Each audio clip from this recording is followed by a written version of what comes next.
Well, welcome everybody. And today we have a guest who I think is going to please you all very, very much. Jane Mayer is, to my mind, one of the important writers in America today, dealing with an issue that I think does not get the kind of attention that it deserves, and that is the role of money in American politics. You know, you got a lot of people out there saying, oh, I'm worried about healthcare, I'm worried about the environment, I'm worried about the economy, but they are not connecting the dots in terms of the role that money plays dealing with legislation that deals with all of those issues. Jane, welcome. Thanks. And thanks for all you're doing. Jane, let me start off by asking you a very simple question.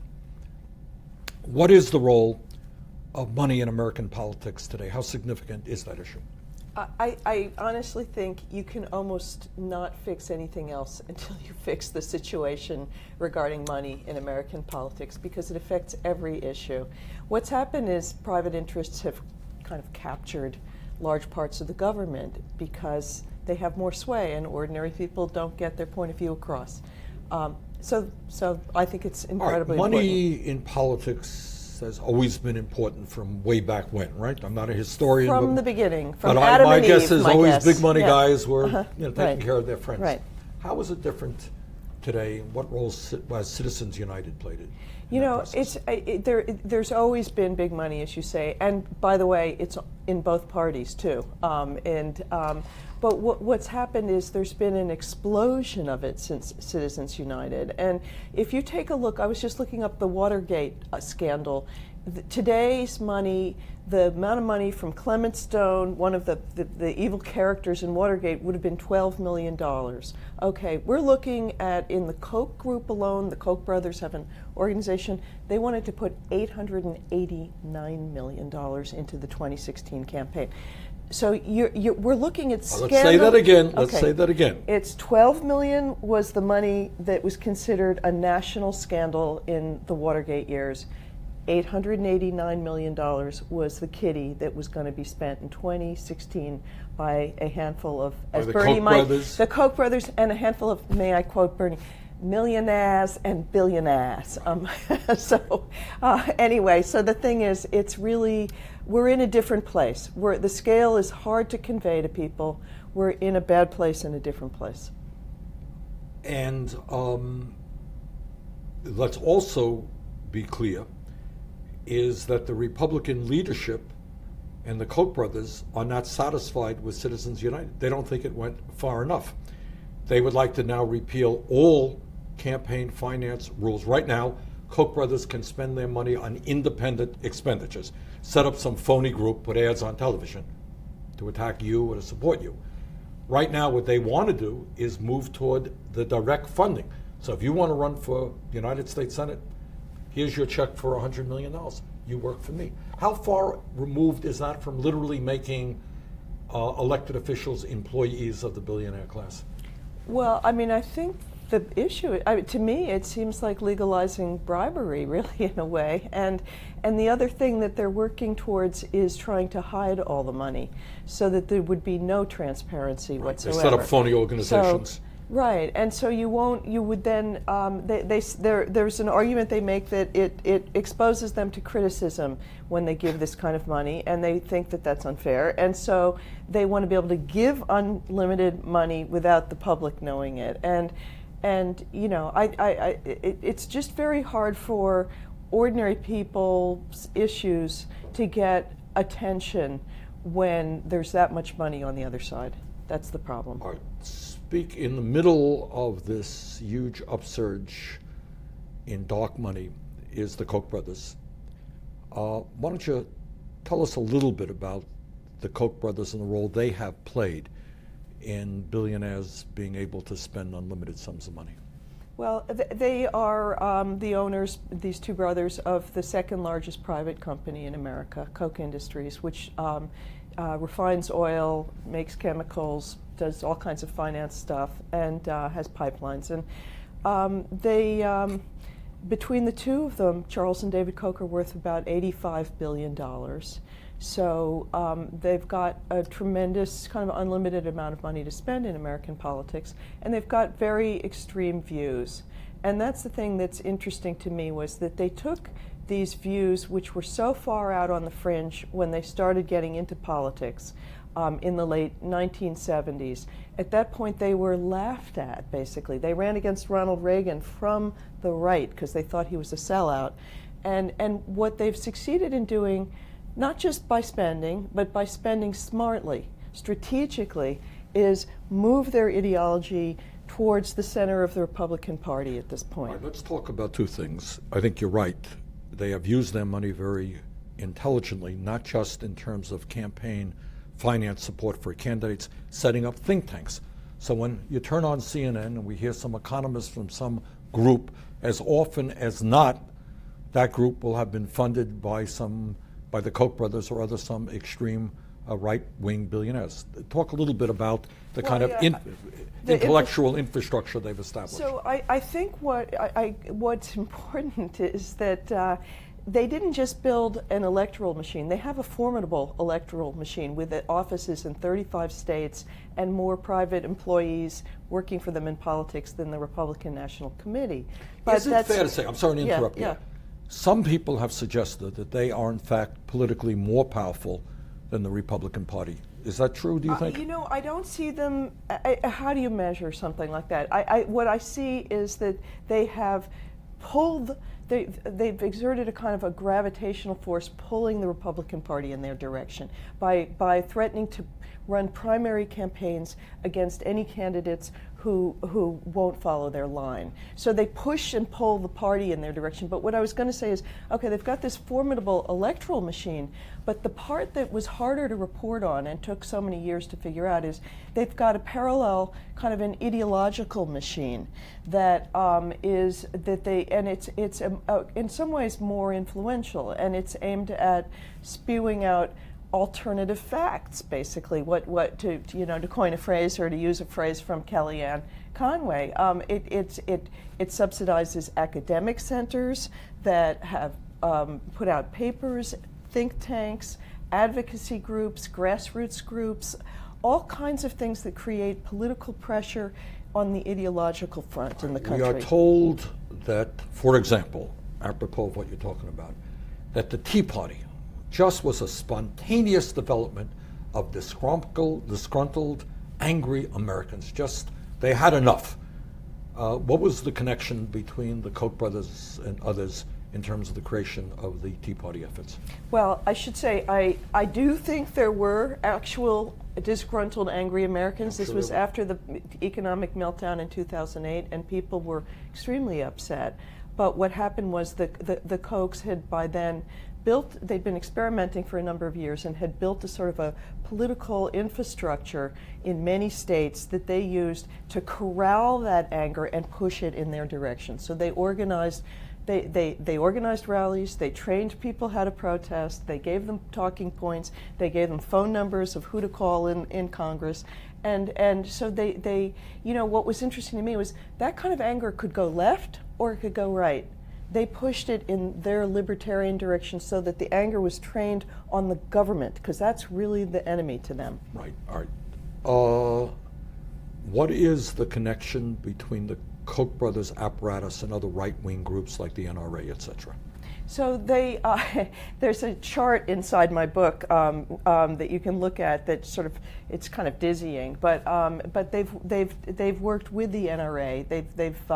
They've got members of the NRA who come to a conference they have twice a year with big funders. And the big money gets together with the interest groups on the right, and they distribute the money out to the various groups, and the NRA then gets its voters out. Koch brothers give money to the NRA? Yes, their organization does. It's some part of the NRA's funding. It's not all of the funding by any means, but they've got allied groups that they work with. Okay.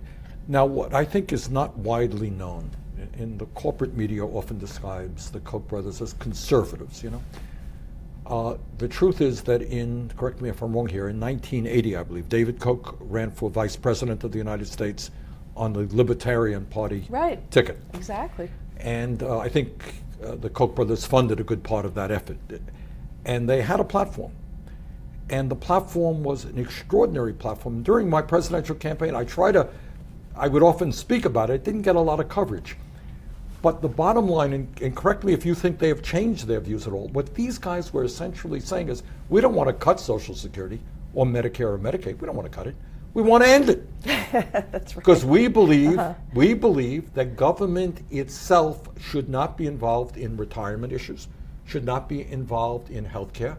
We don't want to cut federal aid to education. We want to end public education in America. We want to end, now you're seeing it, the Department of Energy, the environmental protection. We want to end all campaign finance limitations. Is that still their position? That is their position. And that's why, I describe them in the subtitle of my book as radicals. And the thing is, it's not pejorative, me applying it, it's how they define themselves. There are quotes in the book from Charles Koch talking about how we are radicals. And they want to pull the government out by the root. And eradicate most of the New Deal, the Great Society, pretty much all the social safety net that was developed in the 20th century is where they would like to go. And I hope everybody is hearing what Jane is saying. Essentially what she is saying is these guys want to undo every major piece of legislation passed since the 1930s designed to protect the rights of working people, the elderly, the children, the sick, and the poor. Is that a fair statement? And maybe even before, the progressive era ones also that had to do with trying to control money in politics. They wanted to get rid of those as well. So it's kind of a Darwinian state they're aiming for. And they think, they argue that government coddles people to their own disadvantage. And that, by giving them something, it ruins their character. But, as I point out in the book, this doesn't seem to stop them from giving their own fortunes to their sons and daughters, because they are passing on very large fortunes to them, which will be bigger if they cut their taxes further. And what is really extraordinary, and you made this point a few moments ago, they strongly opposed Ronald Reagan. They thought Reagan was too centrist, yes? Yes. And back in 1980, their ideas were thought to be really loony, crazy. And now, to a significant degree, you talk to Republicans, mainstream Republicans, I say, we've got to raise the minimum wage to a living wage. What do you think? Oh no, we're not going to raise the minimum wage. We're going to do away with the concept of the minimum wage. Now, right now, we just had a huge struggle that we won, at least we won the battle, on this disastrous Republican health care plan. But this beginning attack of cutting Medicaid by almost $900 billion, that's just their first effort. These guys want eventually to go all of the way. They do not believe government should play a role in protecting the environment, in healthcare, in workers' safety, in having a decent minimum wage. It is an extraordinarily radical undoing of everything that working people have fought for since, you say, even before the 1930s. Is that a fair statement? Yeah, I interviewed one person at a Koch-funded think tank who was arguing that they need to get rid of child labor laws. It's these Shouldn't things. children of 8 years old have the freedom to work in factories? Well, they also thought maybe there shouldn't be required schooling. It's really eye-opening when you do the reporting and you get down to and you really press on what they're pushing for. And I think it's fair to say the mainstream media has not really, everybody knows the name Koch brothers, their impact, the amount of money they spend, but there's really been very little discussion of what they actually stand for. Well, on this issue, I'm probably more of a fan of the mainstream media than you are, because I know what a struggle it is to be a reporter and try to get these stories. It took me 5 years to do this book, and it's hard. It's hard, and I think I come out of the mainstream media, so I have to defend my people. All right, well, you defend them. Okay. Let's change gear a little bit. There's a gentleman lately who you have been writing a lot about, and that has to do with the relationship of Robert Mercer Yes. and Donald Trump. Who is Robert Mercer, and how does he relate to Trump? Well, so if you kind of imagined that the Koch brothers had a mini-me, it might be the Mercer family, a family that is extraordinarily rich. Robert Mercer is a hedge fund tycoon who, according to Institutional Investor, makes $135 million a year, but that makes him a piker compared to the Kochs. But he's taking that money and also throwing it into American politics, and his views are a lot like the Kochs. Not completely identical, but he shares their hatred of government. He he originally, the family backed Ted Cruz's candidacy in 2016, and when Cruz went down, they moved to Trump, and they became, I was interested, well, where did Trump come from? How did this happen? And part of the story that I felt wasn't really told was that there was one family with a tremendous amount of money that had been working with Steve Bannon for something like 5 years. Oh, so they go back with Bannon for Bannon, before Steve Bannon became Donald Trump's political advisor, he was the Mercer family's political advisor, and they supported him. So when you think of the whole sort of, the things you associate with Bannon, Breitbart News, he talked the Mercer family into putting $10 million into it and launching Breitbart News in a big way. Some of the most important critiques of the Clintons during the last campaign, the book that painted Hillary Clinton as corrupt, excuse me, Clinton Cash, was a project of Steve Bannon's and funded by the Mercer family. So they are, again, people with great influence, great fortunes that the American public doesn't really see. And no doubt they have very progressive views on the environment. Bob Mercer does not believe that global warming is real.